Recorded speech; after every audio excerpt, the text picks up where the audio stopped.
Merhaba arkadaşlar, bugün size Bandicam'da nasıl ses ayarları yapılır onu göstereceğim arkadaşlar.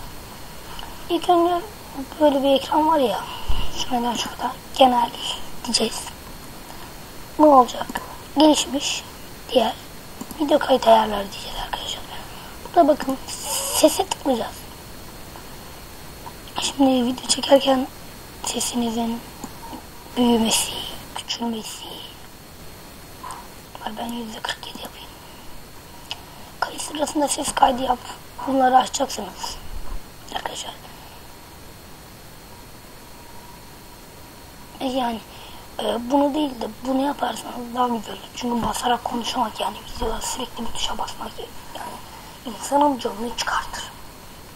Burada da aygıtınızı seçeceksiniz. Varsayılan ses aygıtı demeyeceksiniz. Bu bu da mikrofon diyeceksin, mikrofon. Bunun ne olduğunu bilmiyorum da. Şurada bunu yapacaksınız. İkinci aygıt speakers, mikrofon. Sonra arkadaşlar bir dakika. Ya böyle oluyor yani, bayağı kolay.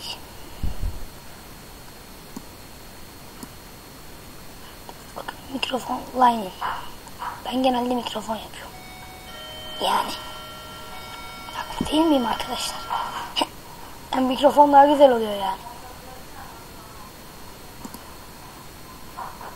Bu ayarda da aynı şeyler var, yani ikisinde de hiç bakmanıza gerek yok. Böyle yaptığınız zaman burada da video çekerken sesinizi ayarlıyorsunuz. Çok kolay yani, ben çok sevdim Bandicam'ı yani çok seviyorum. Aşırı derecede seviyorum arkadaşlar ben Bandicam'ı. Ben bütün videolarımı buradan çekiyorum. Şu ana kadar daha az abonem var ama olsun. Sıfırla diyebilirsiniz. Buradan arkadaşlar tamam'a tıklayalım ve bakın zaten benim sesim geliyor.